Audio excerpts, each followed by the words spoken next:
All systems go.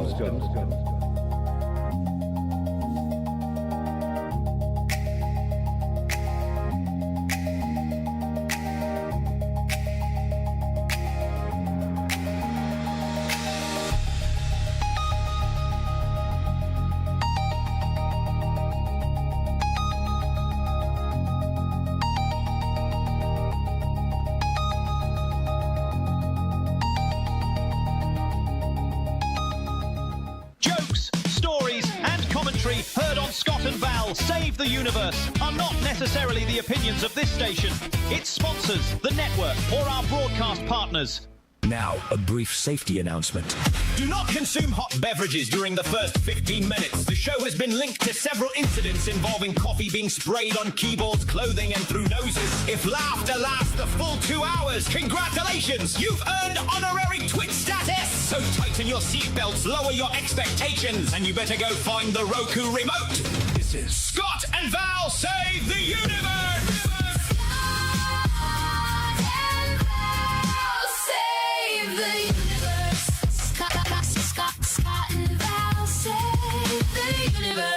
Or at least we'll give it a big try today.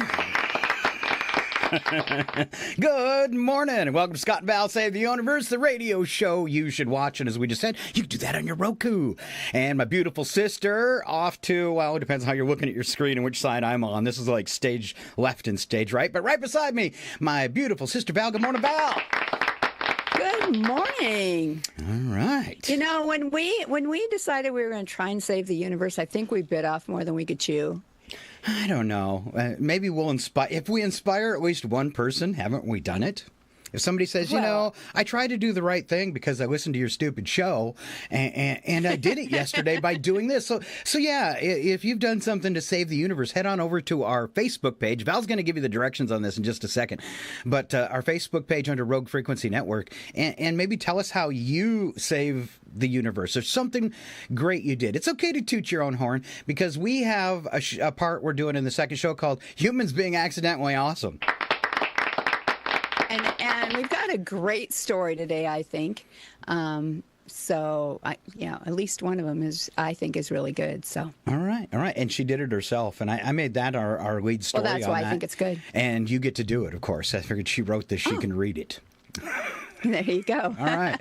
So what's happening this morning, Val?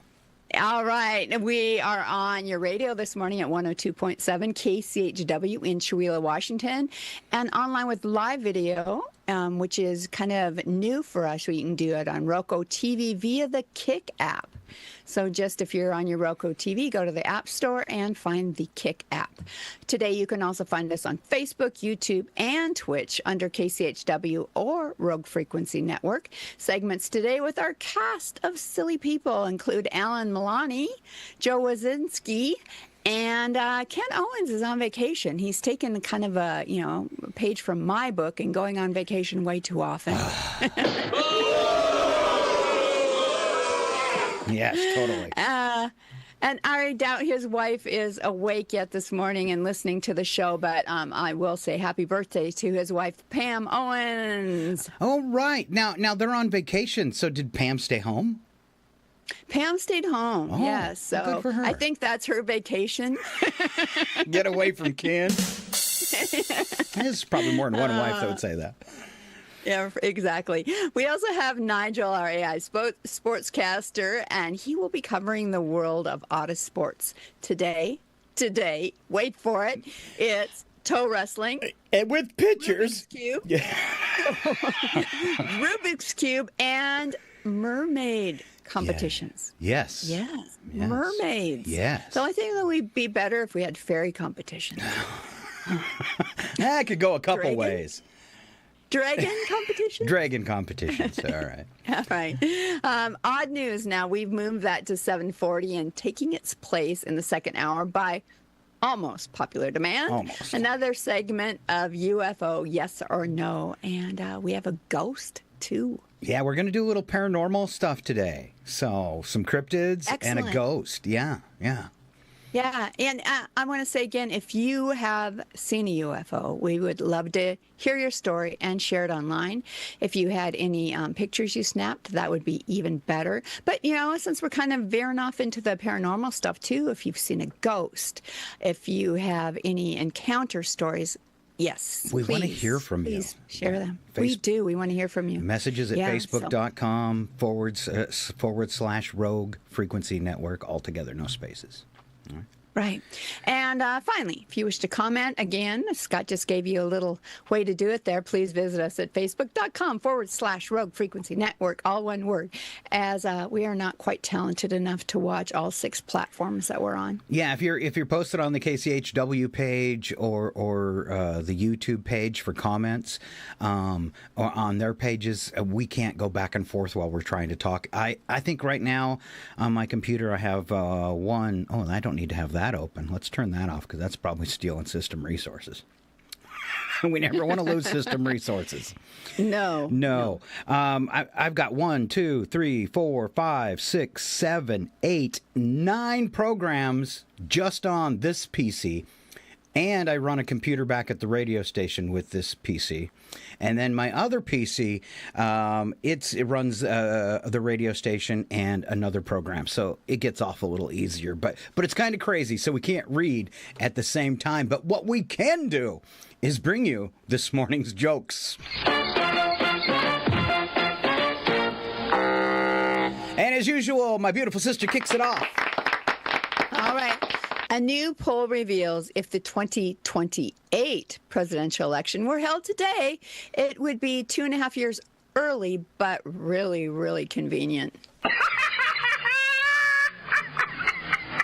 I didn't write that one. Yes, I did. Summer is a season in which people try to keep their house cool, as it was in winter, when they complained about the cold. Researchers say the ideal bedroom temperature for sleeping is 67 degrees. Okay. You know, that's actually my favorite temperature in the house and probably why I nod off so much. Now that you're getting older, do you nod off in the chair, Val? Oh, yeah. But, you know, it's kind of one of those things. We have the air conditioner in the house. It's actually set to 72. But for me, that's too cold. So I will sit with a blanket on me while the air conditioner runs. Wow. If you're new to the show, you might not know that my sister and I are actually from North Dakota. And North Dakota is the state with the most bars per person. And I'm sure my sister will drink to that. My goal is to visit everyone. All right. A study found that eating walnuts daily lowers your cholesterol without increasing your weight. The study was funded by the California Walnut Commission, though. Oh, cheaters. So take that with a grain of walnut shells. So, you know what? I just went ahead and ignored the results, which claim walnuts increase your IQ and give you invisibility, too. I wish. Can you see me? Brad also read the other day that walnuts, just 5 a day is all you need to increase that IQ and save your brain. But wow. Yeah. Wow. Yeah. But again, if it was done by the California Walnut Commission, you can we really believe trust that as much as you do. Yeah, as much as you can trust anything the T-Man says. All right. You missed it the week you were gone. I had things I trust more than Trump. Everything? And How long was your list? I think I had 12 on there, and I'm working on round 2. Just put that out there. And this one's going to be like a whole video production. I'm working on the storyboard and the script, and I'm getting props. One of my props is going to be a shaky ladder. Oh, because I trust it more than Donald. All right. Another thing I've been working on is me and Val doing all these shorts. So you see a lot of them on Instagram and TikTok, just little 1-2 minute videos, clips from the show, that kind of stuff. And I've been doing these ones you might have seen on our page, the ancient shorts from the past. I've got one with House on the Haunted Hill and the Last Man on Earth. So those are kind of fun, and I'll be doing some more of those. Let me get to the right screen here. Oh, I did. I didn't even realize I flipped it. All right, so this one needs a little setup. So this is a blast from the past. This video is Johnson Motors. You know, Johnson boats, right? Boat motors. Okay. You know, the engines on the back of boats. So, but they're out of business. All right. So this is a video from around, I couldn't find the exact year. This is a video from around 1980. And it just didn't age well. And I thought, how fun to play that. All right. So of course. This is from Johnson Boats. And you don't need to see the video, but we are the show you should watch. Ancient shorts from the past on RFN. You've got your sunrise, you caught a prize, you're making your Johnson. Party nights, summer whites, your friends and your Johnson. Rooster tails, water trails, your kids and your Johnson. Saturday nights, distant lights, your girl and your Johnson.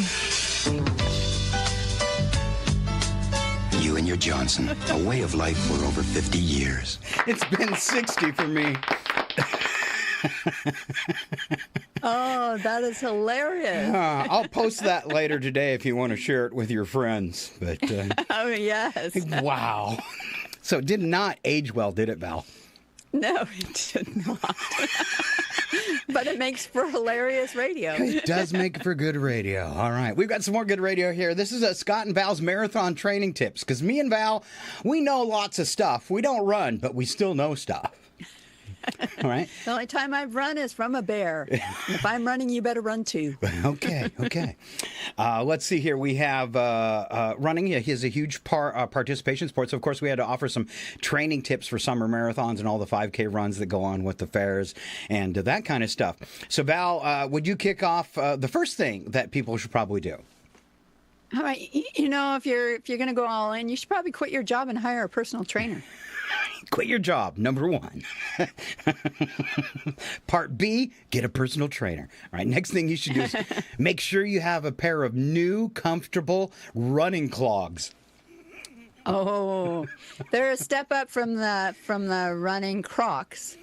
Yeah. So See, the thing about doing a 5K with clogs is you scare the people you're coming up on. Because you sound like a horse. Yeah. Better move over. Clippity clop, clippity clop. Did that sound okay? Yeah, I think so. All right, sound effects from my tongue. And your Johnson. No! All right. I love that boat. All right, familiarize yourself with the course ahead of time so you'll know how to direct ambulance at your location. Loser. All right. Protein load with plenty of steak or pork and beans the night before you start a marathon. Nobody will want to follow you. Nobody in the front because of the clogs. Nobody behind me because of the beans. He's got the lane to himself, ladies and gentlemen. And look at him go. Look at him go. Try to run at least once before race day. Just once, at least. Yeah. Staying hydrated is important, so be sure to drink plenty of bodily fluids.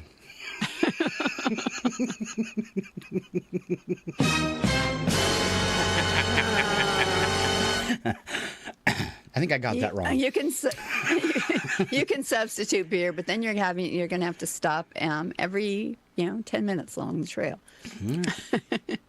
Bear in mind that cramps are a signal you're about to die. Wait, I'm old. Ambulance. I have cramps all the time. What are you talking about? All right. Visualize your success and how good it'll feel to accomplish something hundreds of other people will accomplish before you that day. Before you being the first. operative word there. Yeah. And lastly, remember, driving 26.2 miles is also an accomplishment of sorts. Yeah. Yay, Val!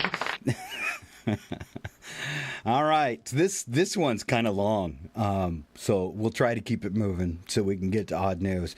But how fun is this? And then there's a part 2. What's a weird smell people are willing to admit you enjoy? And if you want to go on Facebook and like throw yourself under the bus with some bad smells that you enjoy, we'll share them with other people. So just feel totally free to do that. I'm just making sure I can see the comments. All right. Yeah, please say something. First thing, Val. Oh, I should point out that here's an example, I guess. A guy that used to build pools and developed a weird, intense love of the smell of pool liners. Okay? Oh, okay. All right. I want to point this out, though. That smell is from VOCs, volatile organic compounds, the same toxic chemicals responsible for new car smell.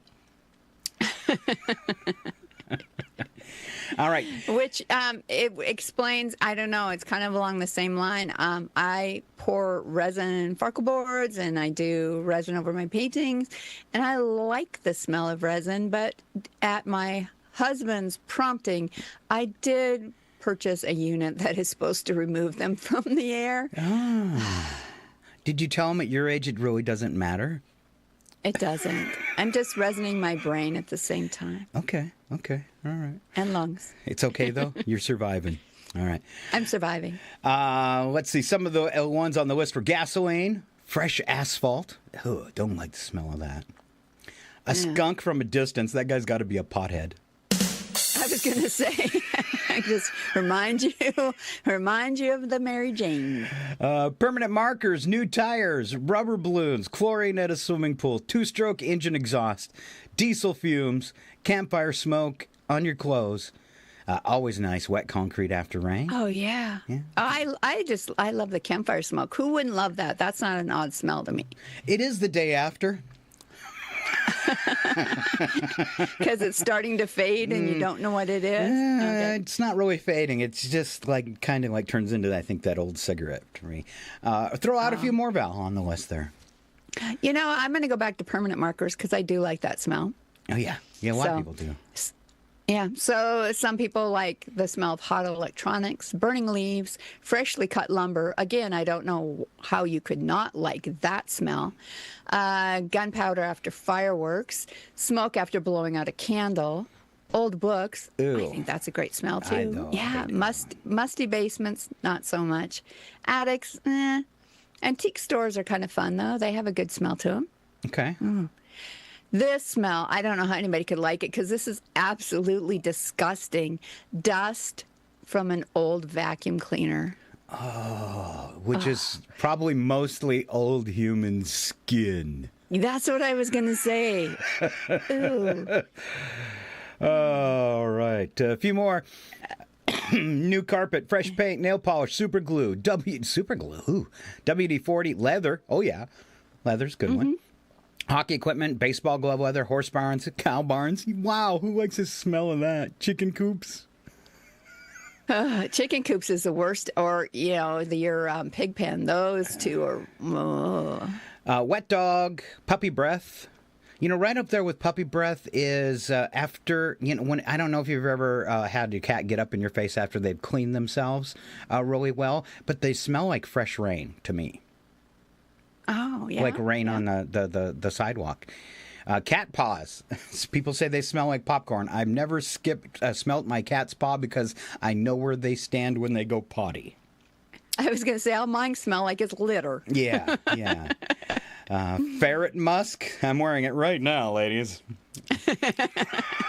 I can smell it from here, Scott. Fish bait. That's your new nickname, Val. I don't know. It's just a name for a band. That's great. Ocean seaweed, mud after rain, compost, garlic on your fingers, coffee grounds, always good. That when you first open a can of coffee. Yeah. Oh, yeah. All right. Fresh onions, bacon grease, movie theater, popcorn, butter, always charming. Cheddar cheese, blue cheese. Cigar boxes, not necessarily the cigars themselves. Now, part two. Part two. Val's going to kick this off. All right.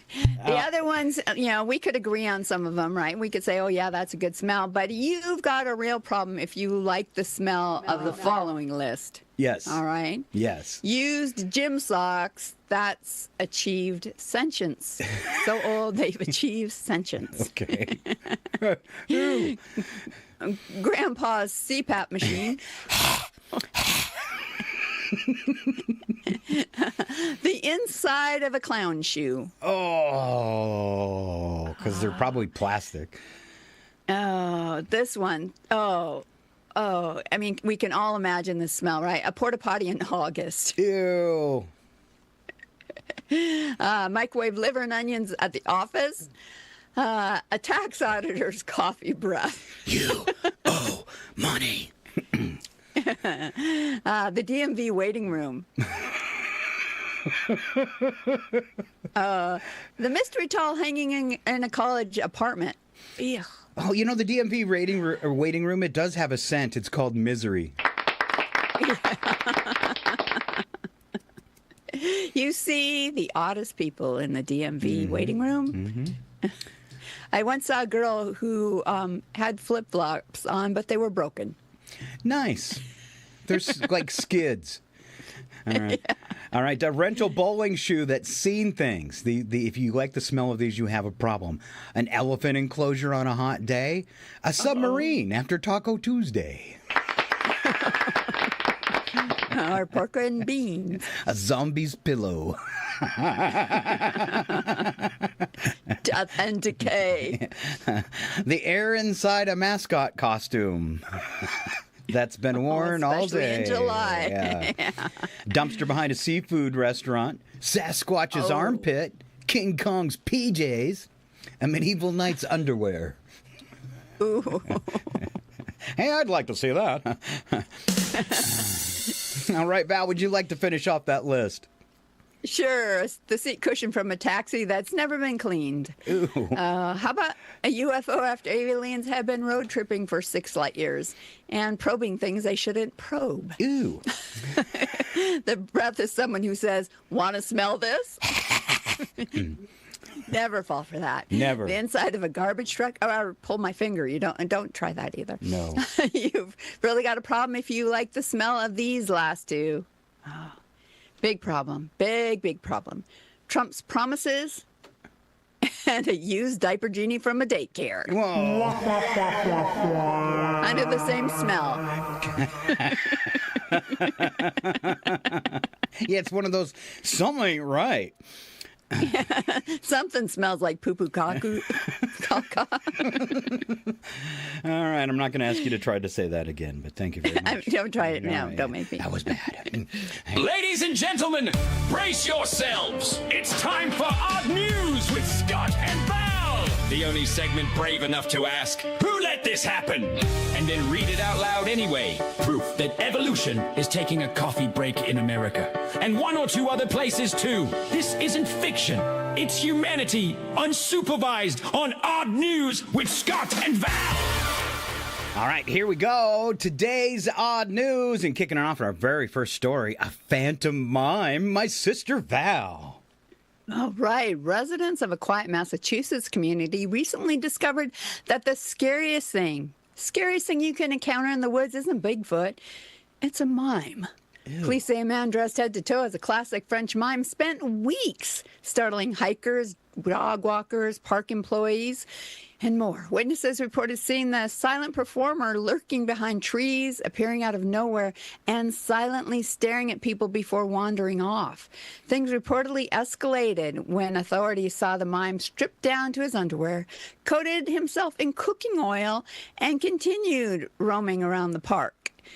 Eventually, officers tracked him down and arrested him. Now, I know you're thinking, if a mime gets arrested, and does he have the right to remain silent, or was he already exercising it? Yeah. The good news is the residents can once again enjoy the park without wondering if they're about to be trapped inside an invisible box.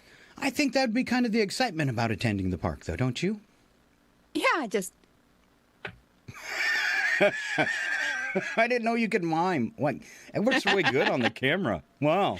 Wow, I got something for this. Do you think he can mime with broken arms and legs? Come here, creep.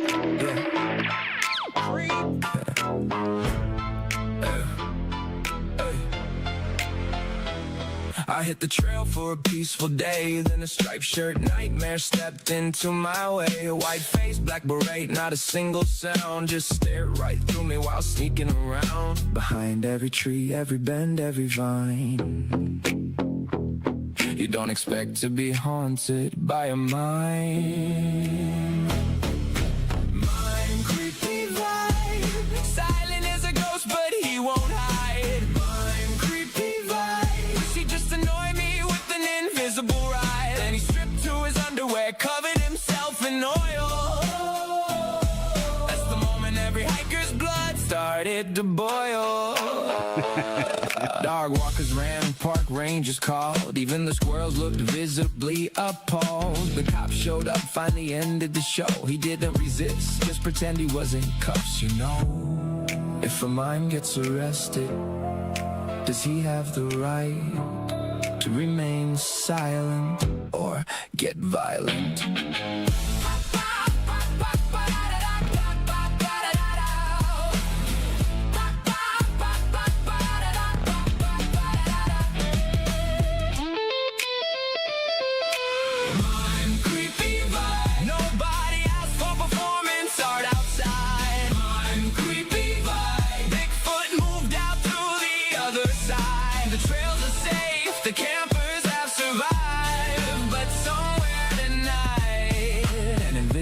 Box is occupied. No more creepy mind. No more creepy vibe. Just don't clap. He might be back. Oops, I clapped. you clapped. No, what if he's doing that to his jail cell too?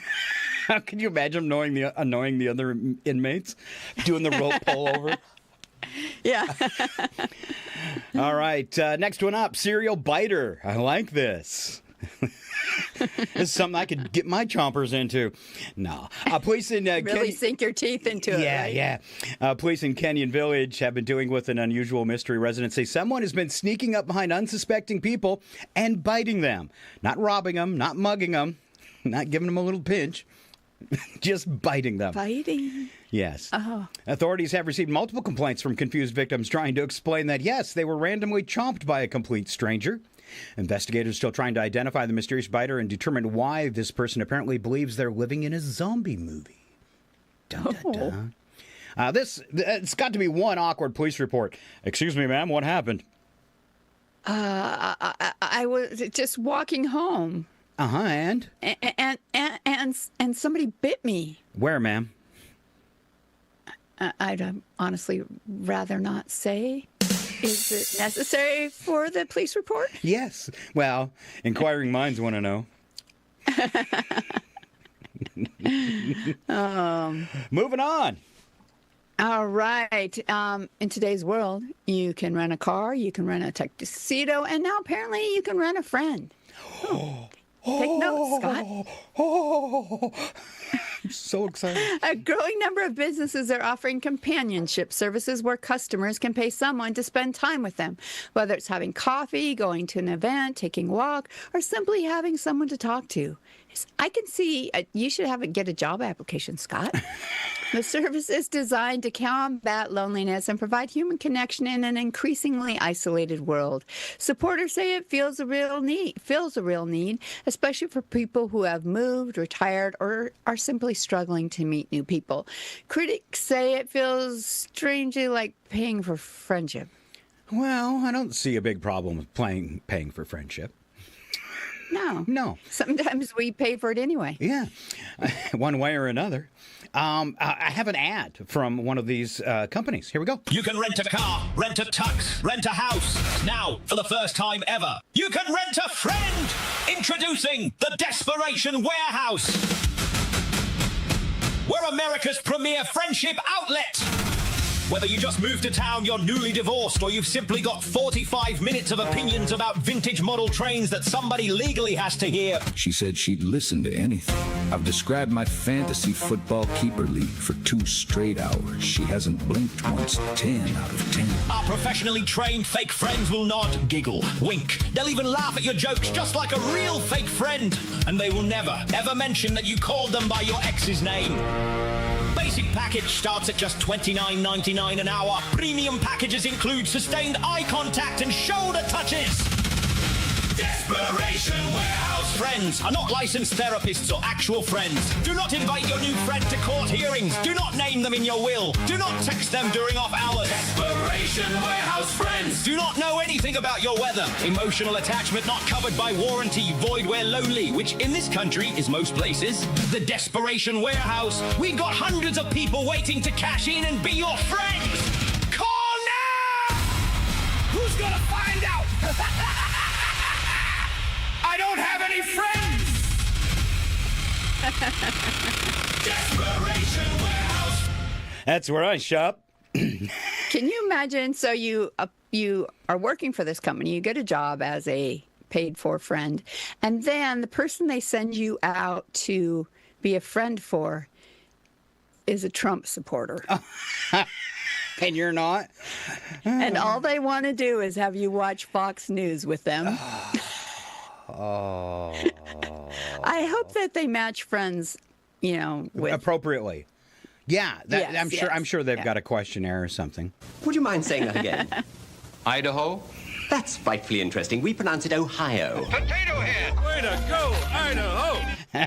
All right, on to a plant hospital. Say what? All right. Move over, veterinarians and doctors. There's a new medical field growing. Get it? And it involves patients who don't say a word, move very slowly, and occasionally need a little dirt.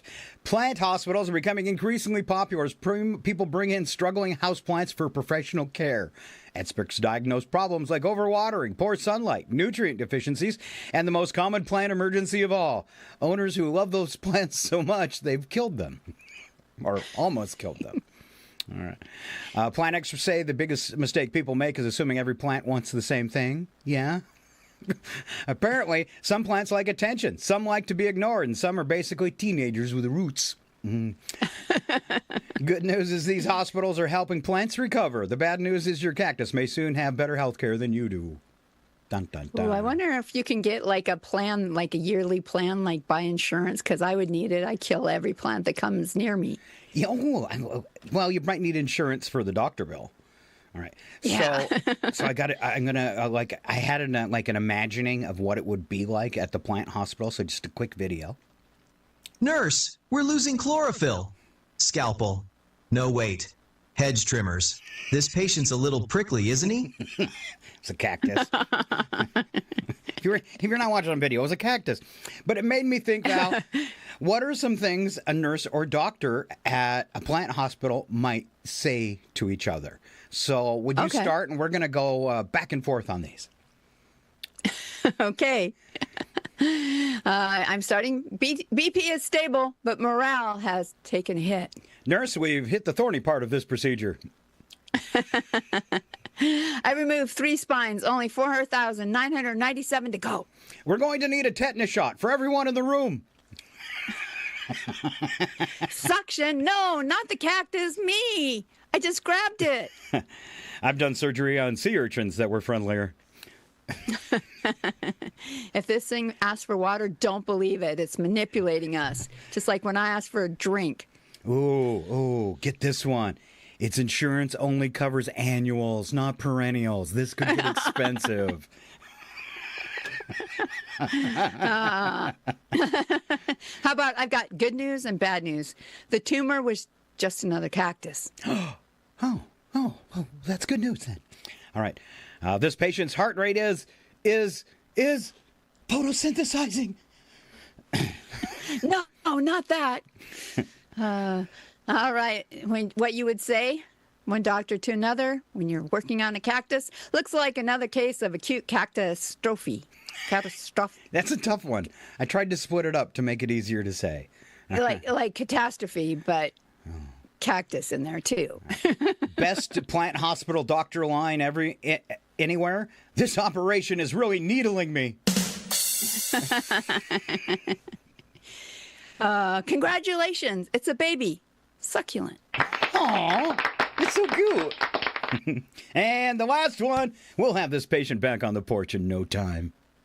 In no time. Thank you. Just so you can bring it to the brink of death again. We could do those as like little movie shorts. Call it the Plant Hospital. Oh, yeah, there you go. ER for plants. I don't know. All right. And you're up again, Val. All right. Authorities recently discovered a counterfeit money operation with a very unusual twist. The fake bills featured cartoon characters instead of traditional presidents. Oh, are you sure that wasn't one of the Trump bills? Yeah, it's coming. Just wait. Investigators say the colorful counterfeit currency was designed to resemble real money, but included obvious signs that something was not quite right. The bills may have looked fun, but officials reminded the public that using fake money, even if it has a cartoon character smiling back at you, is still illegal. Police say counterfeiters usually try to make a fake bill look realistic, which raises the question of what exactly the plan was here. Unless the goal was to convince people that the economy had finally reached Saturday morning cartoon status. But then wouldn't it be a caricature of Donald Trump? Yes, it would, Val, and here it is. Oh. Yeah, so they a redone dollar bill in cartoon form. It looks pretty good. It says, "In ego we trust." United States of humiliation. And then above the one big insult. Ego reserve note. And then it's only a buck, and they're called insult dollars. That's a pretty good picture, though, isn't it? I'm surprised it wasn't signed in Sharpie. And then at the very bottom of the dollar bill, it does say where the signature goes. Above it says signatures don't matter. And at the top, a lot of people are saying, "You're a cartoon." Yeah. All right. I love that it also has to say satire, political cartoon, not a real bill. Not a real bill, but I'm going to start handing them out. All right. Gender reveal party in Arizona took an uninspected turn. Why do these always go south? They seem to a lot, don't they? Yes. This celebration involved releasing blue painted doves. Yep. The idea was to create a dramatic moment announcing the baby's gender, but wildlife officials quickly became concerned about the bird's safety. Rescuers were called after questions arose about whether the birds had been properly handled and whether the culling process could affect their health. Animal experts minded people that when planning a memorable announcement, the animals involved should not become part of the emergency response afterwards. Oh. Which proves once again, when it comes to gender reveals, stupid humans will find a way to make everything more complicated than simply saying, "It's a girl." And, doves, I was thinking Prince, and I think this needs a song. It's got a pretty good video, too. Here we go. Blue, really? This is not right. Poor dove.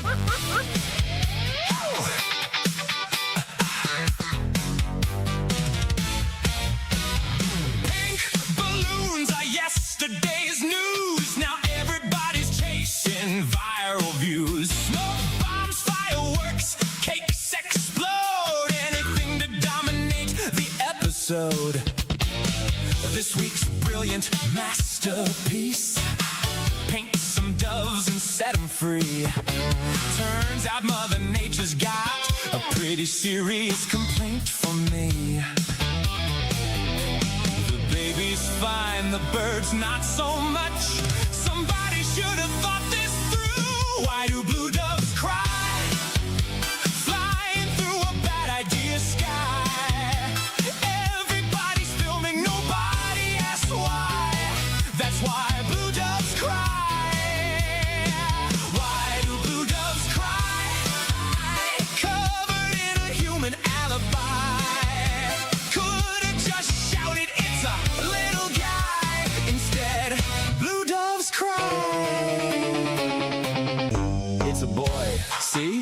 Nobody had to chase a pigeon. Nobody had to call a biologist. Nobody had to scrub blue feathers. Why do blue doves cry? Just to make your tick-tock fly. The only thing that really took off high was bad ideas and blue doves in the sky. Why do blue doves cry? Nature didn't volunteer to try. Next time, skip the birds and simply cry. It's a boy.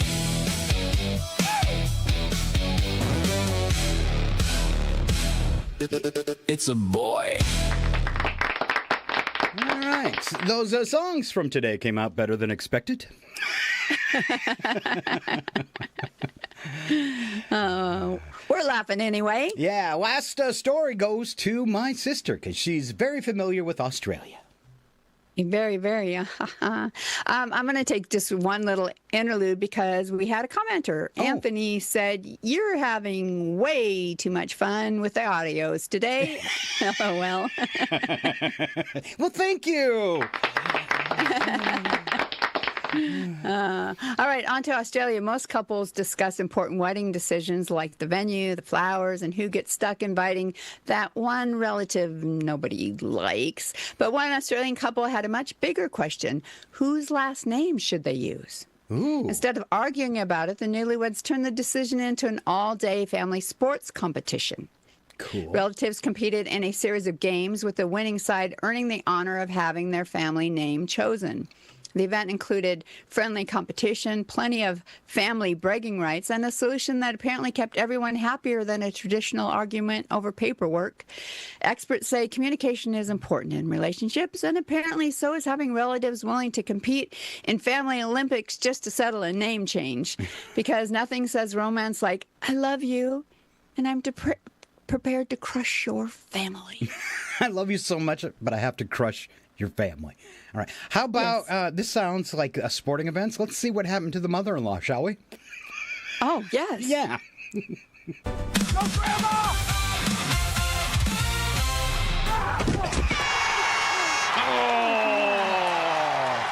You. She wasn't making much sense there at the end. You know, that's worthy of a replay, isn't it? Instant replay. Yeah. It's a replay for Grandma. Go, Grandma!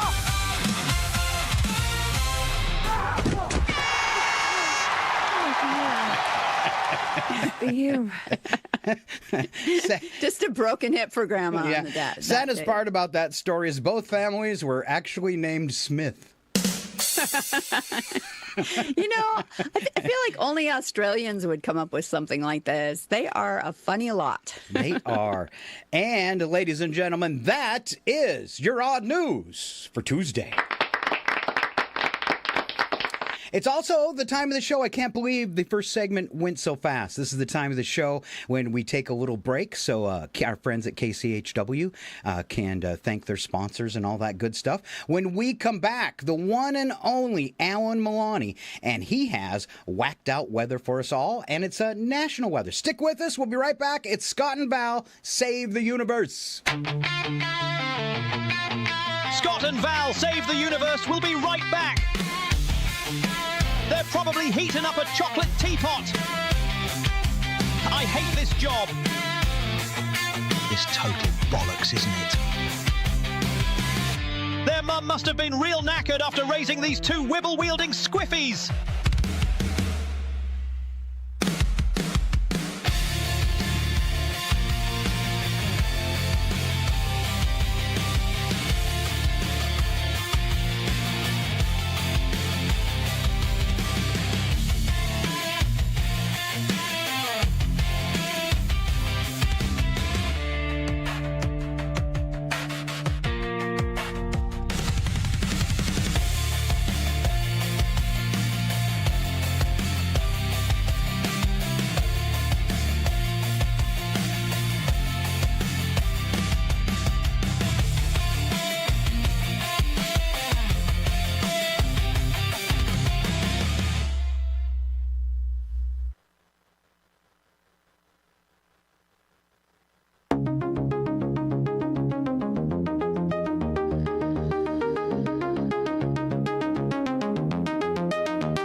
And we're back, yes, somehow still on the air, for part 2 of the Scott and Val Save the Universe show.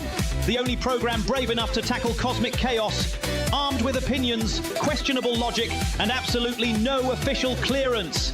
If the universe is saved today, it'll be by accident. Strap in, lower your expectations. Let's carry on.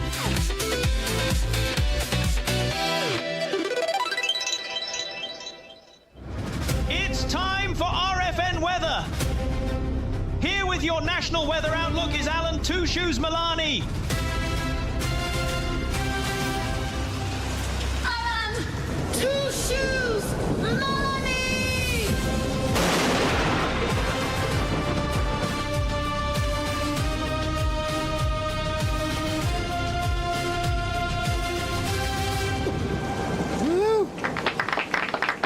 All right, welcome back to part 2 of Scott and Val Save the Universe, and we're bringing in our friend, Mr. Alan Milani. Good morning, Alan. Good morning, Squiffy. That's how it starts today. Mm-hmm. The insults start already. Right off of the bat. I don't want to waste any time. All right. So I saw a story this morning, Alan. It's kind of, I guess it's weather related because it has to do with air. Just that the entire country now is expected to be blanketed in smoke. The entire lower 48. I'm not surprised. It's crazy. All right. I was thinking this morning, I'm like, I feel like we go from spring to smoke season. I mean, we have not had many days this summer so far without smoke. For sure. That's sad. For sure. Sad. And it seems like Inchelium gets hit every year, too. Mm-hmm. A lot of that's coming over from Inchelium. Did they say where the majority's coming from, Scott? Is it coming from Canada or is it homegrown right here in the U.S.? Well, I think it's a colossal, especially for you guys, because if you look at the maps, Oregon, Washington, and Idaho, you are just filled with fires. And then above you, and you know, even down as California, and then Canada, which has never made sense to me because they're, you know, at a higher elevation, they're further up on the planet. You would think that they wouldn't suffer from the dry like we are down here a little lower, but they're almost even harder hit. So here on the East Coast, that's what we get is Canadian smoke, which is okay. Do you have to pay a tariff for that? Yes, soon. Yes. They're charging us for inhaling. But I'm not going to tell them to turn it off. It tastes like maple sugar. Oh, that's good. Yeah, Canadian smoke tastes mapley. I like it better. Nice. All right, what do you got for us today, Alan? All right, good morning. Time to see what Mother Nature has planned this week, because apparently therapy wasn't enough. We'll kick things off right here in the inland Pacific Northwest. Spokane, Coeur d'Alene, and Points North start the week in pretty good shape. Tuesday brings pleasant morning temperatures with afternoon highs climbing into the 80s. By Wednesday and Thursday, we'll warm up into the upper 80s and low 90s. And by the weekend, many spots could flirt with the mid 90s. So enjoy today while the atmosphere is still pretending to be reasonable. Fire danger will remain elevated as conditions stay warm and dry. Interestingly enough, Scott, our weather forecast here is kind of like your personality, a little dry and irritating. That's why I have my sister on the show. Right? All right, let's head west. Yeah. Let's head west. Seattle and Portland keep a little marine influence around early in the week with morning clouds giving way to afternoon sunshine. Highs generally start in the 70s and low 80s before warming later this week. The translation, they'll spend another week reminding everyone that they have perfect weather while secretly owning 6 rain jackets just in case. Across California, inland temperatures continue roasting while coastal areas stay much more comfortable. San Francisco remains cool with its usual fog bank, while Sacramento and the Central Valley continue auditioning to become the inside of an air fryer. The desert Southwest remains brutally hot. Phoenix and Las Vegas will once again remind everyone that pavement is technically a cooking appliance. Afternoon temperatures well over 110 are common, so if you drop your phone, let it go. It's the deserts now. It's just gone. Just gone. The Rockies will see another round of afternoon and evening thunderstorms, especially over Colorado and New Mexico. Great news if you enjoy dramatic skies. Less great if your vacation plans involve standing in the tallest thing you can find. Across the plains, it's another week of serious summer heat, triple-digit temperatures spread from Kansas into Oklahoma and Texas, with heat index values soaring well above 100 degrees in many areas. Stay hydrated, avoid strenuous activity during the hottest part of the day. Please check on your neighbors, kids, pets, and anyone who voluntarily says it's a dry heat. We all know those people. The Midwest gets a mixed bag. Warm and humid conditions fuel scattered thunderstorms throughout the week, some capable of heavy rain and gusty winds. Is the annual Midwestern weather tradition of wondering if that's thunder or Uncle Rick firing up the smoker again. The Southeast stays hot, humid, and stormy. Daily afternoon thunderstorms continue popping up faster than Scott finds ways to blame the producer for his own mistakes. Wow. The Northeast gets increasingly unsettled as a storm system brings periods of heavy rain from the mid-Atlantic into New England through midweek. Localized flash flooding is possible, especially in urban areas, with some coastal wind gusts adding to the mess. If you're traveling the I-95 corridor, allow extra time and maybe bring a kayak just in case. Out over the eastern Pacific, Hurricane Genevieve remains a powerful major hurricane well offshore of Mexico. The good news is it's expected to stay away from land. The bad news is generating dangerous surf and rip currents along parts of Mexico's Pacific coast and Baja California. Basically, if the ocean starts looking extra dramatic this week, believe it, it's not putting on a show for Instagram. That's pretty much your weather report this week, you guys. All the way across the country, and now maybe a little outer space. We can do that, my friend. This week's destination is Neptune. If you're vacationing on Neptune this weekend, and honestly, you should really rethink your travel agent. Expect partly cloudy methane skies with temperatures hovering around 350 degrees below zero. That's cold enough to make Minnesota say, nah, we're good. Winds may exceed 1,200 miles an hour, making them the fastest anywhere in the solar system. Loose hats, loose spacecraft, and loose relatives are all expected to become someone else's problem. Visibility is excellent, assuming your eyeballs haven't frozen solid. The sun will appear as nothing more than an unusually bright star, so solar-powered anything has officially entered the Witness Protection Program. Neptune Weather Service has issued a Category 5 Don't Advisory. Residents are encouraged to remain indoors, avoiding standing upright, and refrain from yelling, "Watch this," before stepping outside. That's your forecast through the weekend. Stay cool where it's hot, stay dry where it's wet, and remember, no matter how weird Earth's weather gets this week, at least you don't have to explain to your insurance company that your SUV blew off all the way to Uranus. I find this scientifically fascinating. 1,200 mile an hour winds always on Neptune? I don't think that's a lot. Yeah, I don't think we'll colonize that one. All right. Pass. All right, thank you so much. Whacked Out Weather with Mr. Alan Milani. He's back to outer space. Yes, sir. Right. I'm out of here. All right. We'll see you next Tuesday. Thank you so much, Alan, yes, for being sir. here today. Bye, guys. All right. Bye. Bye. All right. Our next little visitor, Joel Ozinski, just a few minutes away, Val, but I've got some stuff for our friends. It's getting close to the 9 o'clock hour, and some people go to work at 8. And I had some tips for them before we get to Answer Wrong and Win about having a clue that you might be getting fired. Okay? Ooh, okay. All right? And I know you can't see this one. This was just a little extra that we passed over from the last hour that I wanted to share. So, if your boss says any of the following, you're probably going to get fired, at least by the end of the day. Okay. All right. All right. All right. We've sublet your cubicle for use as a nail salon.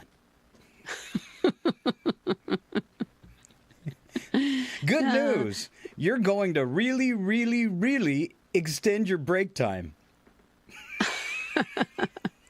Really? Really. Your parking spot has been converted into a memorial garden. Sorry. Just a hint. All right. Just your spot. Yeah. At the end of the day, your badge will change to a souvenir.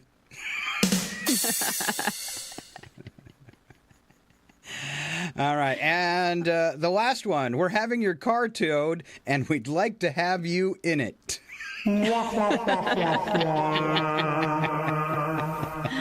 Hasta la vista, baby. All right. So me and Val play a little game called Answer Wrong and Win. And we give each other the cheat answers ahead of time so we can see who comes up with the funniest response. It's kind of like a challenge. All right. Val, would you like to start? I was a little lost there for a second. Sorry. Okay. Sure. First one was name something you would use to seal a wood deck. Well, I personally use my barbecue grease because it's all over it anyway. Oh. Yeah, all I came up with is duct tape and positive thinking. All right, what's the next one, Val? What sport is played using pins? What sport is played using pins? I have this one down, and I'm really curious if you're going to have the same answer. Okay. Okay. My answer was voodoo. Oh, that is amazing. You get the bump. Great answer today. All right. All I had was pin the tail on the donkey. You're right. I did win that one. All right. All right. Next one. Name something a man gives a woman when he asks her to marry him. A lifetime of eye rolling. Oh, that's pretty good. We might be tied here, though. I sent a coupon for free tire rotation. I can call that one a tie, I think. All right. Okay. What's next? What color was Lucille Ball's famous hair? All right. So, if you don't know who Lucille Ball is, she was in an old television show, right? 50s and 60s. The Lucille Ball Show. Went for years.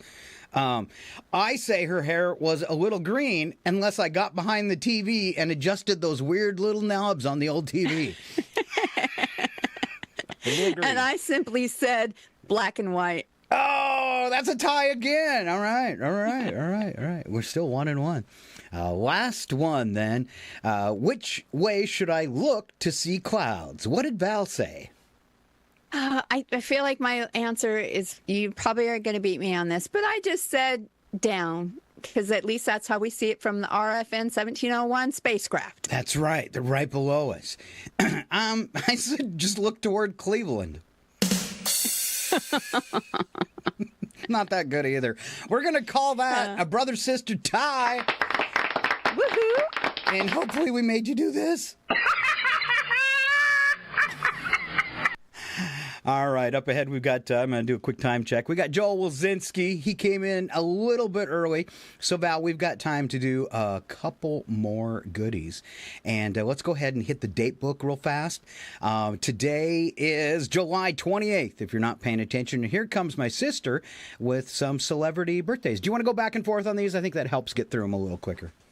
Sure, you bet. Jim Davis is 81. He is an American cartoonist who created the globally recognized comic strip Garfield.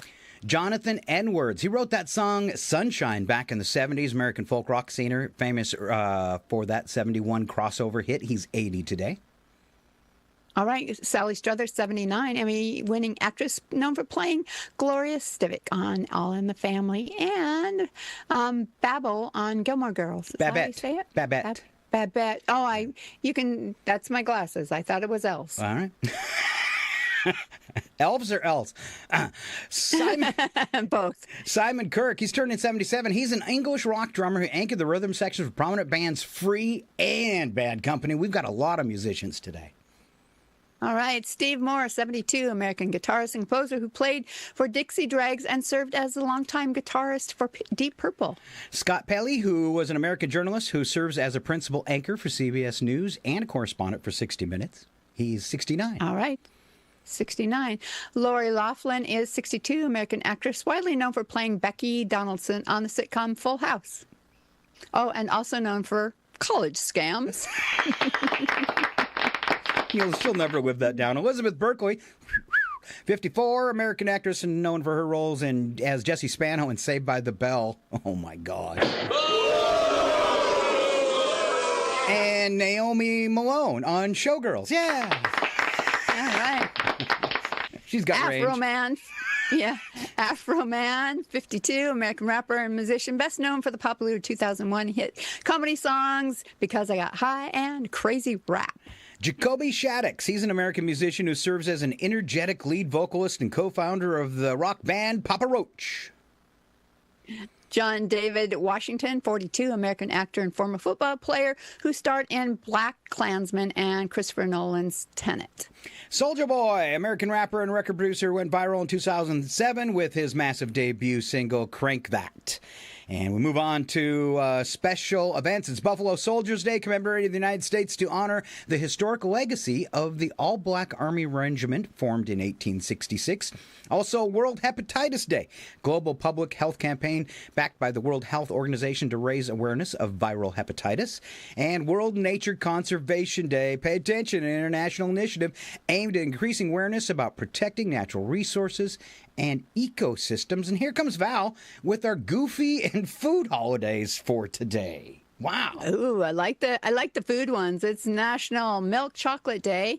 We know that sweet food holiday dedicated to treating yourself to creamy milk chocolate bars and desserts. Oh, it doesn't have to be just. See, I was thinking, I don't know, I read it wrong. I was thinking like, chocolate milk, but it's milk chocolate. Yes. All right. National Hamburger Day, a recurring food celebration honoring one of America's most famous and iconic fast food items. National Water Park Day, a summer observance and encouraging families to beat the heat and go on a water slide in Lazy River. Nothing better than a lazy river that serves alcohol. National Soccer Day, a sports-themed holiday designed to celebrate the beautiful game and organize local pickup matches. All right. All right, so moving on to a little bit of history that happened today. Beatrix Potter was born in England on this day in 1894. In a letter to a critically ill child, she told a story of 4 little rabbits, Mops, Flopsy, Mopsy, Cottontail, and Peter. The story, since published in 17 languages, was inspired by her own pet rabbit, Benjamin Bouncer. All right. Benjamin Bouncer. 1945, U.S. Army B-25 bomber accidentally crashed into the 79th floor of the Empire State Building. That was 1945. Do you even know that happened? I didn't. I didn't remember I did that from not. history. Yeah. All right, 1996, Dr. Joachim Huhr of Lubbock, Germany, not only performed a successful kidney transplant operation in 1996, he also provided his own kidney. That's dedication to your work. 1998, Chandler, Arizona, witness lifted a 2,400-pound car high enough for a 13-year-old boy trapped under it to crawl clear. Abram Villa suffered severe cuts and bruises when the auto hit his bicycle and dragged him several feet. It was 13 people. No, it doesn't say how many people. 4 witnesses. There you go. 4 witnesses picked up the car. That's impressive. That is impressive. Let's see. 2002, Indian dairy firm began marketing instant holy cow dung to help urban Hindus perform their rituals properly. Hindus sanctify places of worship by sprinkling them with a mixture of cow dung and water before conducting rituals. The packaged cow dung is sold in cities where cattle are scarce. And I've got a package right here for you, Val. Okay. 2006, Mel Gibson launched an anti-Semitic tirade as he was arrested in Malibu, California for driving drunk. Gibson later apologized, sentenced to probation and an alcohol treatment, but we know what he really thinks. 2009, Senate Judiciary Committee approved Sonia Sotomayor to be the first Hispanic justice on the Supreme Court. I bet she feels almost alone.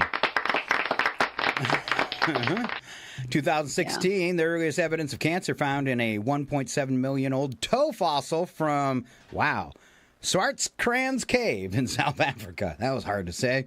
By the way, speaking of toes, we had one this morning, didn't we? No, it's coming up. Sports, odd news. Odd sports. I'm getting it all backwards. Odd sports.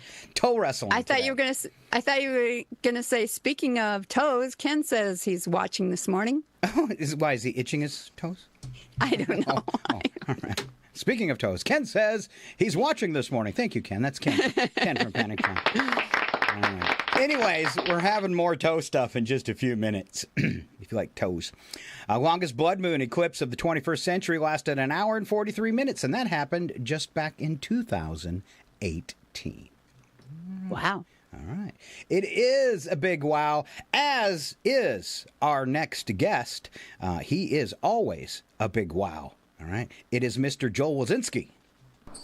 Ladies and gentlemen, the show that goes nowhere yet somehow everywhere is about to astound you again. Live from the tropical country of Belize, it's your RFN entertainment guy, Joe. What? Joe Wools. Joe Wolchinski. No? Woolzinski. Close to Doc, then? It's time for Ski by the Sea on Scott and Val Save the Universe. All right, we love this guy. Welcome back to the show, Mr. Joe Wazinski. Happy Tuesday. Good morning. Good morning. Good morning. Hey, we all have multi-talents, and I just want to share one of the talents I have. I do impressions. Oh. Yeah. I mean, one of the most famous was, Rich Little, but here is my impression of a mime. Wow. Now, here's my impression of a stoned mime. It's a show you should watch. It is a show you should watch. Yes, you should.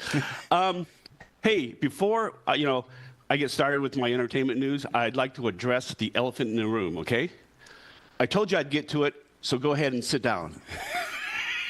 Oh. Anyway, what I'd like to talk about is the Odyssey. Ooh, a lot of people excited about Everybody this. is picking on Chris over accuracy and cast selection of the movie The Odyssey. Here's what I want to know.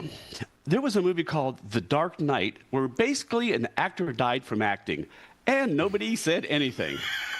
Okay, anyway. He died from overacting. I'm going to talk about...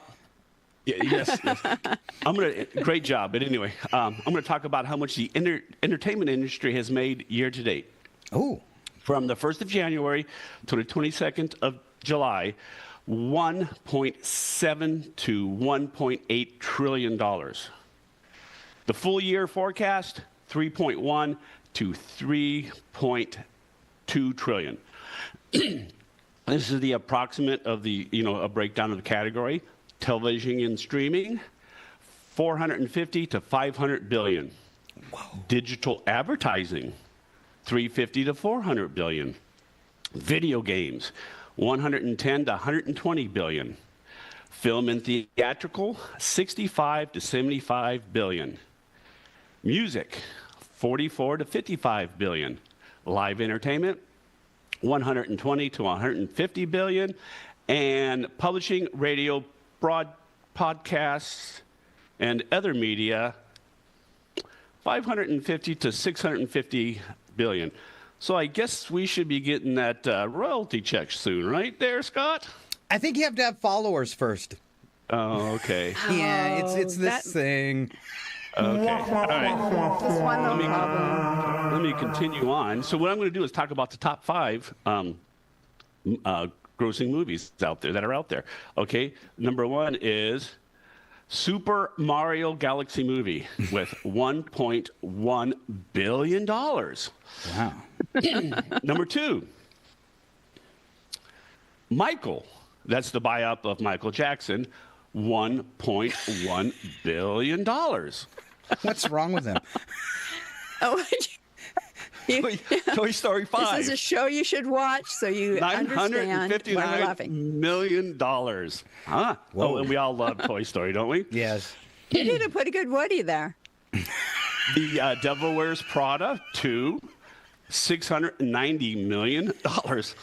And then Project Hail Mary, I forgot to write down, but it got a lot of money too. All so right. anyway, my computer decided to kind of mess with me a little bit this morning. So I'm going to, there we go. In your go research, ahead. did you see it? I'd be surprised, are numbers still going up for people visiting movie theaters? Did you catch that? Because it seems like since COVID, there's been a real cutoff in not only the amount of movies released, but the amount of expensive movies like action and science fiction.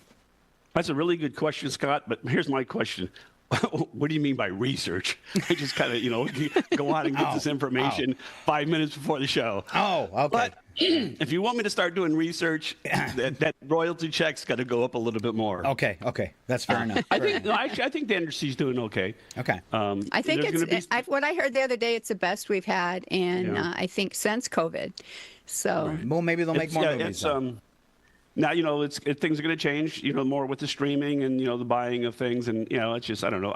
From what I understand, Netflix, the movies they're going to make, no longer will be playing in theaters first. I think that was a kind of a deal they're saying. So. Have you seen The Odyssey, Joe? No. Well, actually, I mean, isn't this show The Odyssey? Yes, it's the name of our ship. It's a trip to save the universe. Yes. No, I have not. We here in Belize, we're kind of, the closest theater is Belize City, and one is in Chetumal, Mexico, and we have to wait till it comes on streaming unless we travel. Okay. So, Brad really wanted to see it until I told him it was over 3 hours long, and then he thought maybe we'll just wait for it to come to streaming. Totally. Yeah, because then you can pause it and take some things like that. Anyway, so the top 5 highest earning television series estimated. Bluey. I don't know what that's about. What's Bluey about? It's a kid show. Yeah, cartoon. Wednesday. I know what that one's about. Stranger Things. I watched that. The Last of Us. I watched that also. And I don't know if this one is for adults or children or not. Reacher. Makes me wonder. No, it's for adults. That's another good one. It's oh, you knew. You were just being funny. Wait. Thank you. I was being funny. Thank you. Wow. Somebody. Did you hear that? Let me address the elephant in the room here. Did you hear that? Someone actually said that was funny. Hey, that's it for today's show. I'm out of here. No. You're going to leave on a good note? Yep. All right. Speaking of notes, the top 5 highest grossing music tours. And we rehearse all this stuff hours ago, people, so it's not like it's, we're great. We just, this is all planned out. All right. So Coldplay, they have grossed over $150 million. Nice. Bruce Springsteen and the E Street Band, over $140 million. Wow. Kanye West, is he still? Okay. Anyway, over $130 million. Beyonce, over $120 million. And Metallica, over $100 million. Wow, that's kind of a surprise. Yeah. So here's the top 5 highest earning video games. Fortnite, $2 billion. Fortnite. Yeah. Is that what did I say? Fortnite. Fortnite? Okay, Fortnite. Okay. Honor of Kings, or is it Kungs? Either one. Okay. $1.5 billion. Wow. Roblox. What? I don't think I've ever heard of that one. $1.4 billion, and Call of Duty, $1 billion. Wow. Okay. Wow.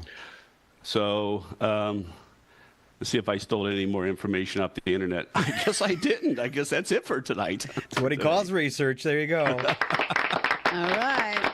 Well, hey, how's we're not having the fire problem here, so. I kind of, we've been through it, and I really kind of feel for you guys. So hopefully they manage to get that stuff under control, and they do it quick. I know it's difficult. So, all right. Thank you. Oh, you're welcome. All right. So, hey, Val, thank you for that comment. I'm going to go write that down somewhere. Or could you record it and send it? Well, you guys, this will be on the air, right? Yeah. Oh, that's going to play exactly. in a loop. Yeah. That's going to play in a loop. We can make you a loop of it, Joe. All right. All right. You guys have a great day. I think I might head out to the beach. I don't know. Okay. All right. We'll see you guys later. Bye-bye. Life is rough in Belize. For Joe Wilzinski. Exactly. We don't have to tell him to have a good day. We know he's going to do it anyway. It's kind of like cheating, isn't it? Yeah, pretty much. It is. I think so. All right. Stand by. Set back. Believe it or not, it's this week's Humans Accidentally Being Awesome. We're saving the universe with Scott and Val. All right, this is our feel-good news segment. We like to call it Humans Being Accidentally Awesome or Humans Accidentally Being Awesome. We can never remember, so just you can interchange those 4 words all you want as long as we're accidentally awesome, because not very many of us are purposely awesome, besides like doctors and nurses and paramedics and stuff like that, and military. All right, Val worked really hard. Val did some research, and she's going to kick off our first story on humans being accidentally awesome. All right, this story actually comes from a post on Adam Kinzinger's Facebook page, and I ran across it today, and I thought this is awesome. So in 1904, the Haskell Free Library and Opera House opened. It has never been an ordinary building, though. On one side of the black tape running under the bookshelves, visitors stand in Vermont, but on the other side, you cross into Quebec. It was built this way on purpose to symbolize the friendship between our two nations. And for over a century, that friendship allowed Canadians to walk freely across our border to reach the library's one and only entrance, which happened to be on the American side. There was no customs line, and they didn't need a passport. They were just neighbors walking into their neighborhood library through one shared door. Then, last year, the Trump administration ended the arrangement. New rules meant Canadians could no longer walk right up to the door, but had to drive to a port of entry and wait in line just to go to the library down the road. Overnight, the friendliest store on the border was closed. But not for long. As the library story gained attention, it started to receive donations from people across the U.S. and Canada, many of whom had never even seen the building. And despite new entry restrictions, the library saw more visitors than ever as the community rallied its support. Within weeks, the library had 6 figures in hand, so they decided to convert an old emergency exit into a real entrance on the Canadian side. Officials and neighbors from both countries crowded into the ribbon cutting last month, and Canadians finally walked into their library again. Despite what has gone on in the government over the past year, real people on either side of the border have been busy trying to maintain a friendship that was built over a century ago when the Haskell Free Library and Opera House first opened. When the door was shut on their friends, they gave everything to build a new one.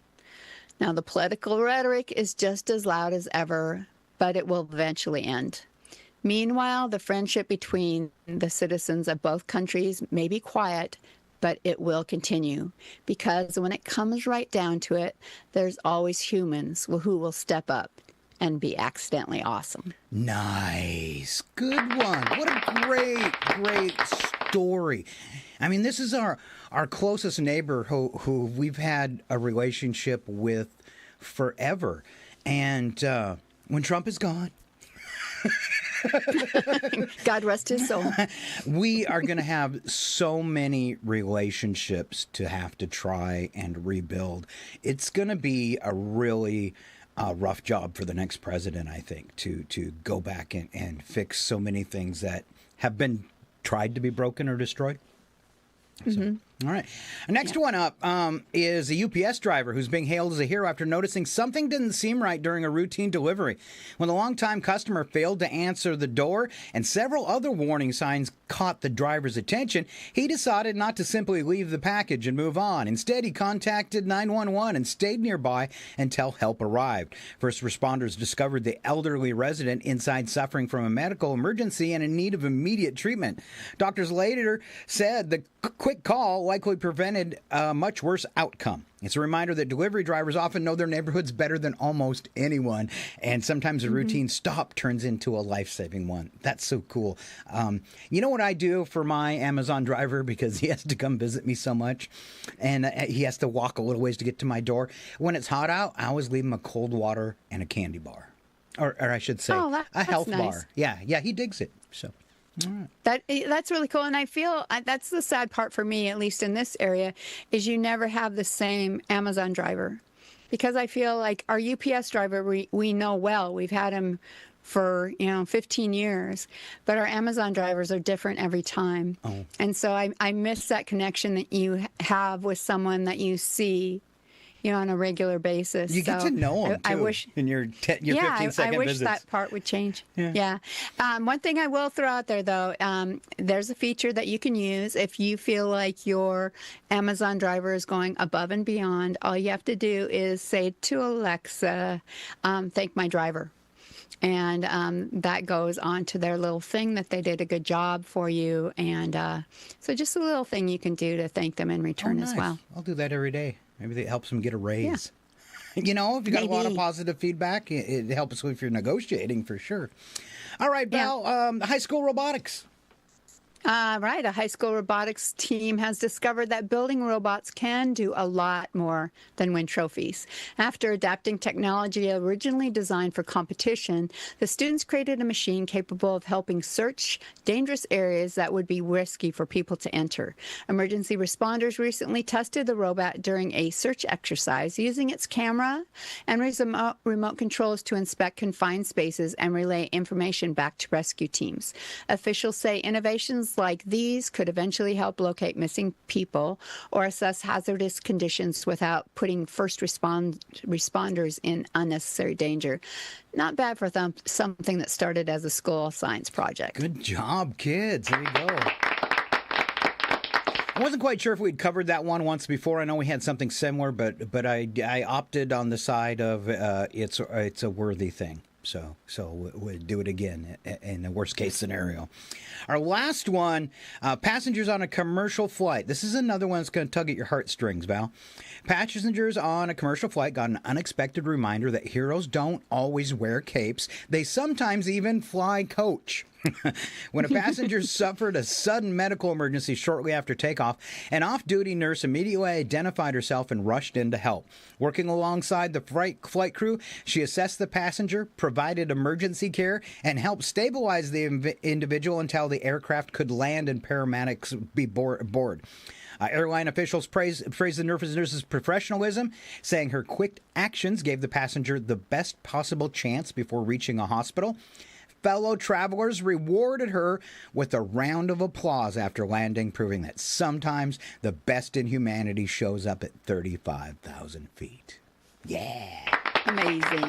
That is a nice one, and it made me tear up again. We did that last week, too. That's awesome. All right. Well, I kind of teared up over the story I did about the library. Yeah, and, it's just the stuff going with Canada is, the war in Iran's horrible and everything, but the stuff I think that happened to Canada, since I've always lived next to that country, just befuddles me. I don't get it. Why you would pick on your best friend? Why you'd that's what I was going to say. Why would you bully your best friend? Yeah, I mean, we've had a contentious relationship with the countries in the Middle East forever, right? Yeah. I mean, but you look at this, that we've always had a great relationship. They're, our closest neighbors are, they've been allies all these years. And, I just, to pick fights on purpose just doesn't make sense. Yep. All right, we are making our way toward the end of the show, and we're going to wrap it up today with our little fun program. Is it a UFO? Yes or no? But before then, we have a stellar guy, and Val, you'll be pleased to know, and you'll get to watch it. Some people on the radio won't be able to see it. Nigel has got a girlfriend for today's Odd Sports. What? Greetings once again, you magnificent collection of odd sporting enthusiasts and people who've accidentally clicked on the wrong YouTube video. I'm Nigel Wobbleton Teacup IV, your superior AI sportscaster, here to prove that the phrase world-class athlete can be bonkers.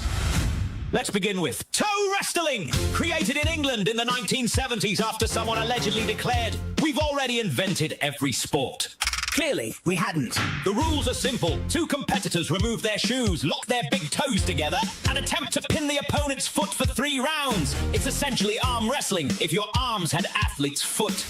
There are officials, referees, national championships, and competitors train for years. Imagine explaining that to your boss. So, why do you need Friday off? I'm representing Britain internationally. Oh, football? Toes. Even stranger. Contestants have to pass a foot inspection before competing. Nothing says elite athletics quite like hearing. Sorry, your toe has been disqualified. Next up, Speed cubing! This is solving a Rubik's Cube so quickly it makes the rest of us question our own intelligence. The average person picks one up, twists it for 15 minutes, mutters close enough, and peels the stickers off. These lunatics solve it in under 4 seconds. Competitors spend hours memorizing thousands of move combinations. Meanwhile, I'm still trying to remember where I left my spectacles. The best part? Before each solve, they stare silently at the scrambled cube for a few seconds. To normal people, they're studying. To me, they're receiving instructions from aliens. One blink, hands move faster than a caffeinated octopus. Done. Done! The crowd goes absolutely wild. It's basically Formula One for geometry. Finally, mermaid competitions. Yes. People willingly strap both legs into one giant fishtail and call it a sport.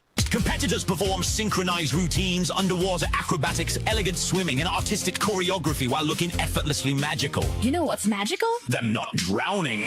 Professional merfolk can hold their breath for remarkable lengths of time while smiling gracefully for the judges. Judging includes creativity, technique, costume, and presentation. So somewhere, a disappointed coach is saying, Your dolphin spin lacked emotional commitment!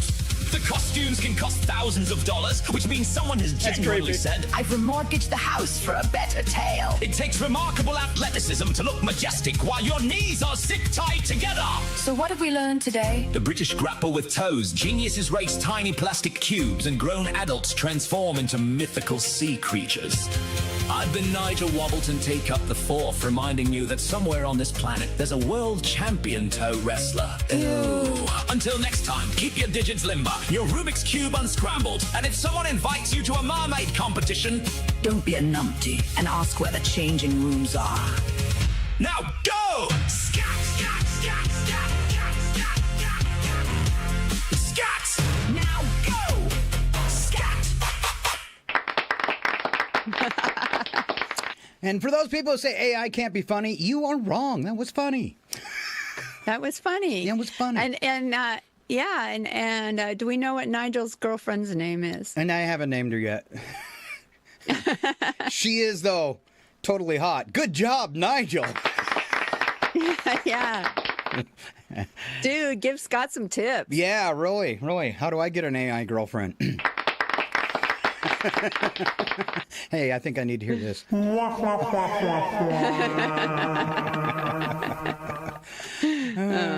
All right, if you want to catch rebroadcasts of Alan's Weather or Odd Sports, we do post those after the show. It will be a few hours, though, because I've got to go clean a cabin. But that's a good thing, right? Well, it's something that makes you money, unlike our show. Oh, hey, yeah. But actually, what I want to do instead of cleaning the cabin is cut up the show. Yeah. It's funner, right? It's funner. Everyone, look up to the sky. What is it? Is it a bird? Is it a plane? It's a UFO. Run for your lives. It's time for UFO. Yes or no? Control room, we have a... My God, it's landing right on top of us. It is landing on top of us, and it's here. All right, UFO, yes or no. Going to cover a few stories from the past you might not have heard of. And, Val, one of them that you sent me was about the Nimitz, and that one's been covered so many times. Don't feel bad, but I did drop it. Just that's all right. Because it had been covered so many times. But these other ones that you found and sent in are totally amazing. And why don't you take us to Belgium?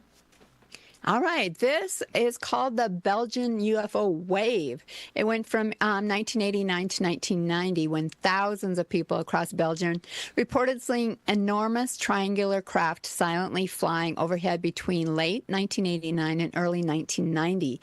Police officers, civilians, military personnel all submitted reports describing large black triangles with bright lights at each corner and a central light underneath. The Belgian Air Force eventually scrambled F-16 fighters to intercept the objects. Radar operators recorded unusual targets, but despite multiple attempts, the fighters were unable to identify or intercept them.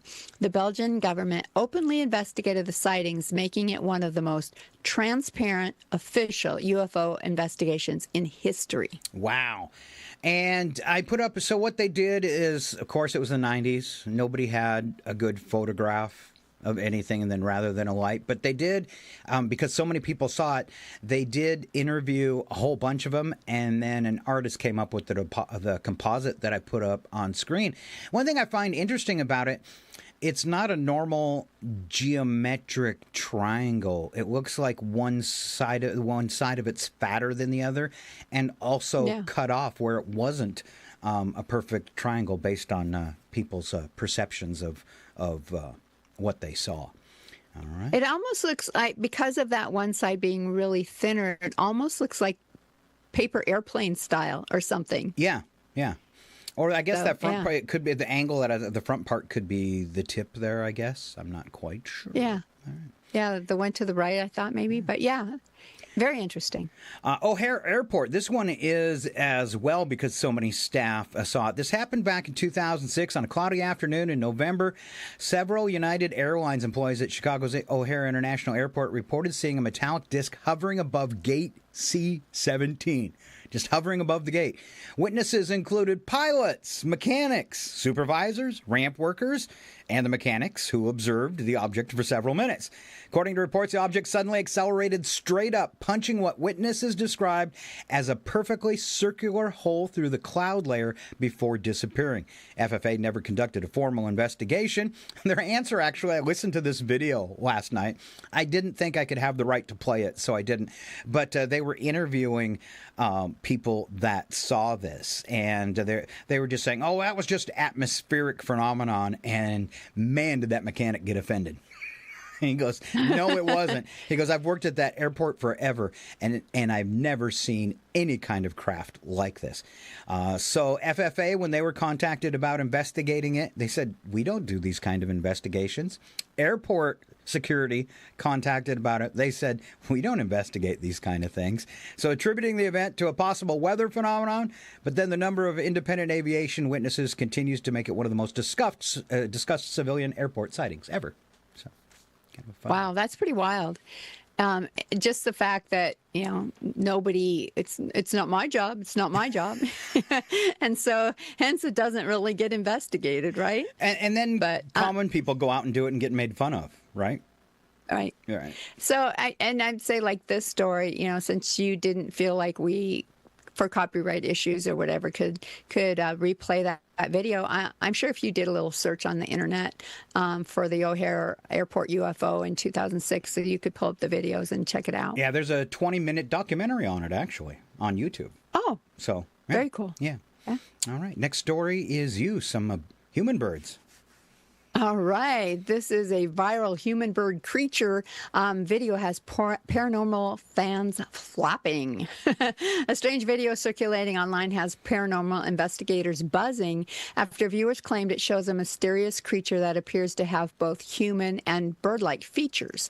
The footage, reportedly from South America, shows a shadowy figure moving in the distance. Some viewers say the shape resembles legendary creatures like the Mothman, while others believe it is simply a person, an animal, or a case of poor quality video turning something normal into something terrifying. Paranormal researchers are examining the clip now, but so far there is no evidence proving it shows anything beyond a blurry object moving in the dark. Of course, that hasn't stopped the internet from doing what it does best, turning a blurry video into a full-blown monster franchise all before breakfast. Yeah, video wasn't worth even viewing, and then people have went out and made other versions of it using AI. So I have a feeling this one total a fake. But those kind of people. Go ahead. No, I was just going to say, and I wanted to share some of this stuff through Reels on Facebook, but it's just interesting because of the AI phenomena. It is so hard to tell without a ton of research what is real and what isn't. So yeah, I want to make that happen. I'm just not sure if it's going to happen. No worries. We got a real clip coming up that's going to startle you, and then I'm going to pick it apart. All right? All right. Okay. All right. All right. Paranormal researchers recently gathered for a convention focused on UFO sightings, ghost investigations, unexplained phenomena, and legendary creatures. The event brought together UFO enthusiasts. It just happened this past weekend.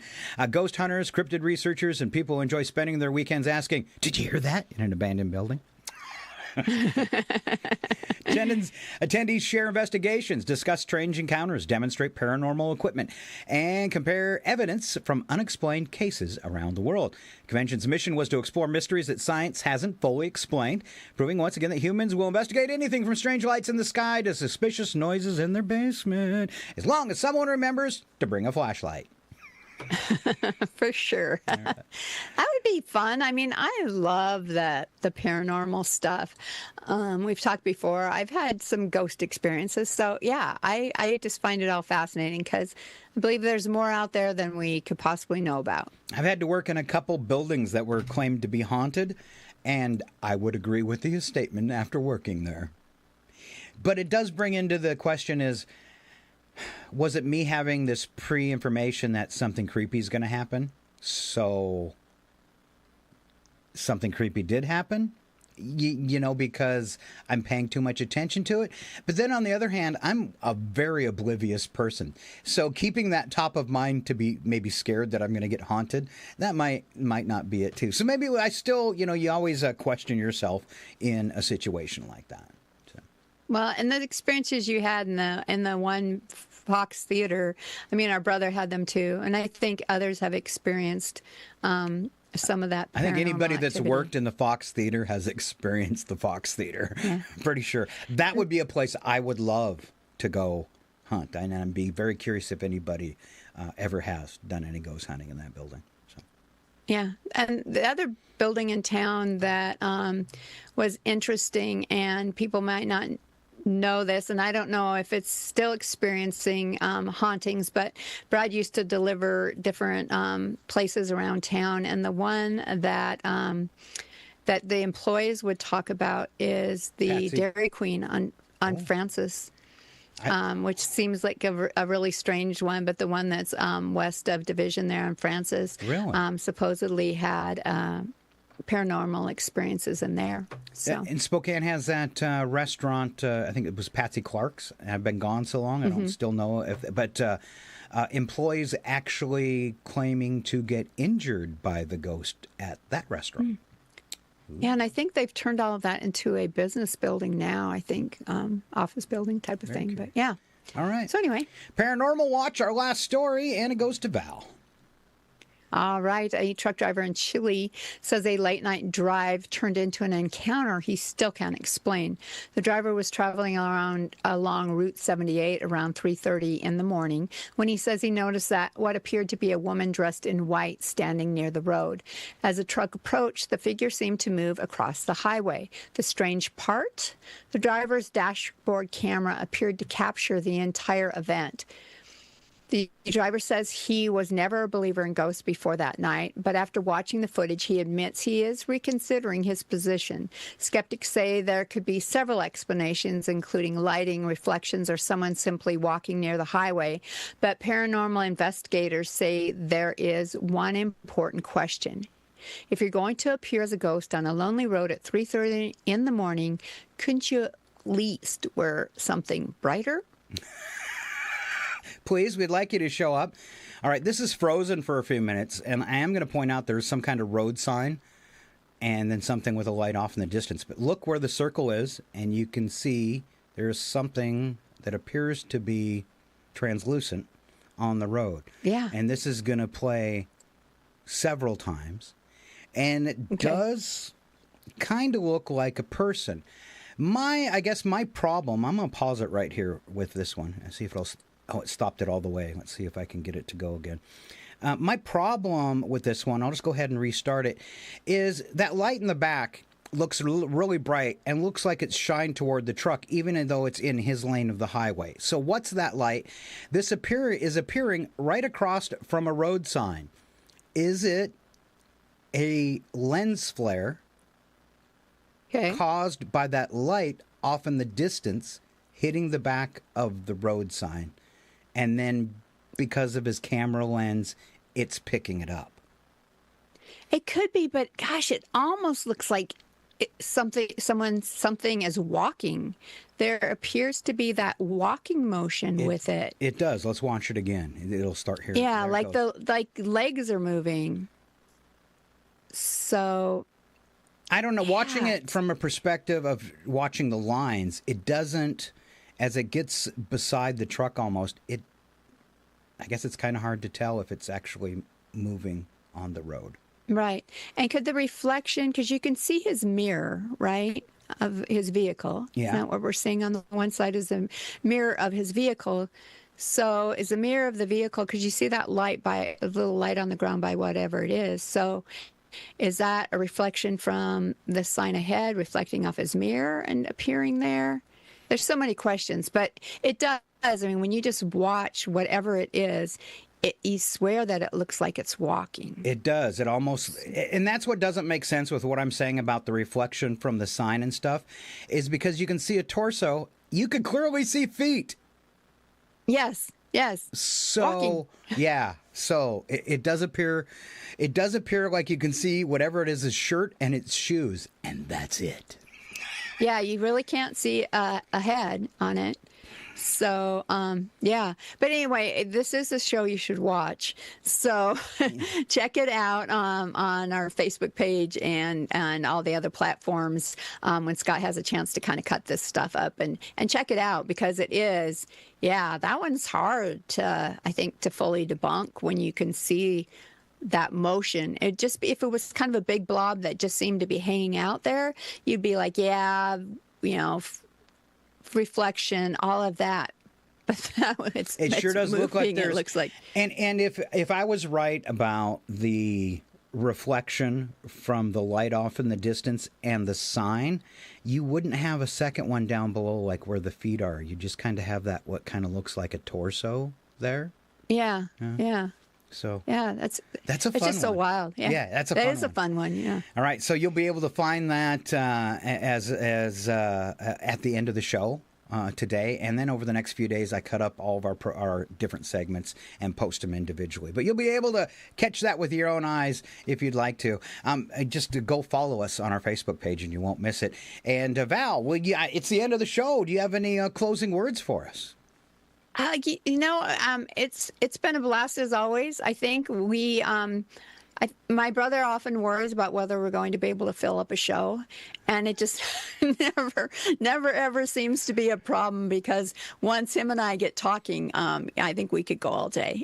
Yeah, I put extra things in for Phil, and at the end they're usually still green.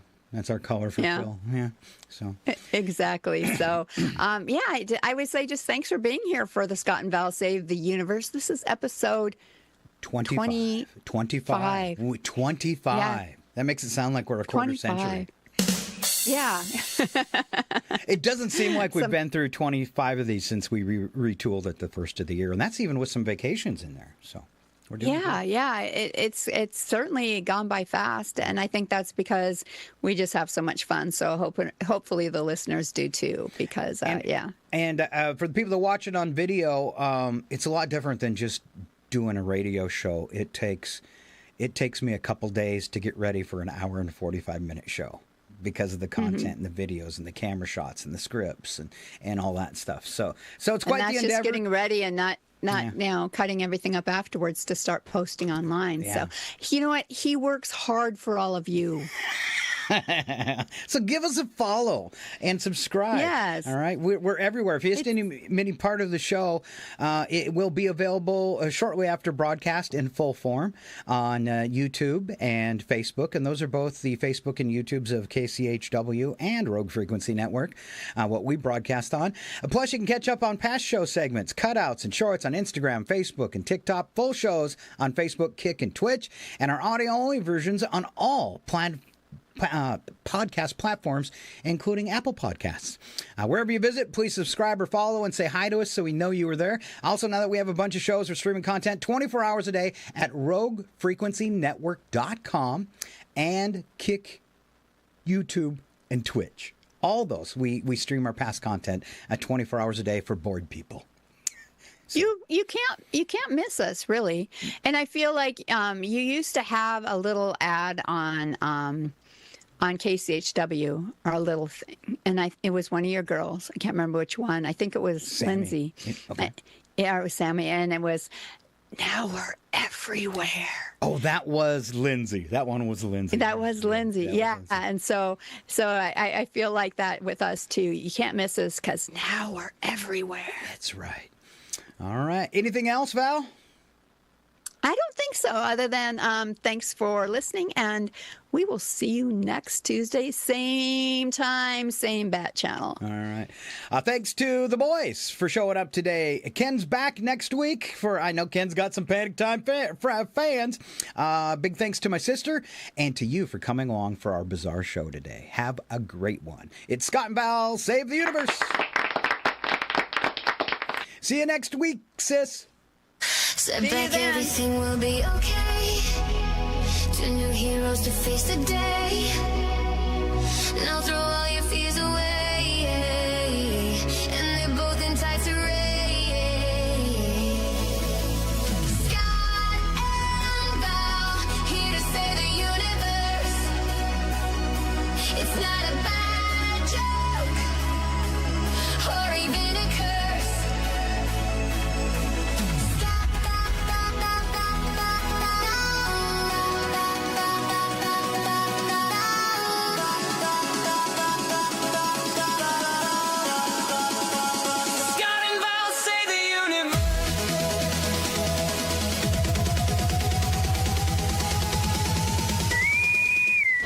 Will self-destruct in 20 seconds. This is your last chance to push the cancellation button. Engage. Don't forget, catch Scott and Val here every Tuesday morning at 7:20. I hate this job. Scott and Val.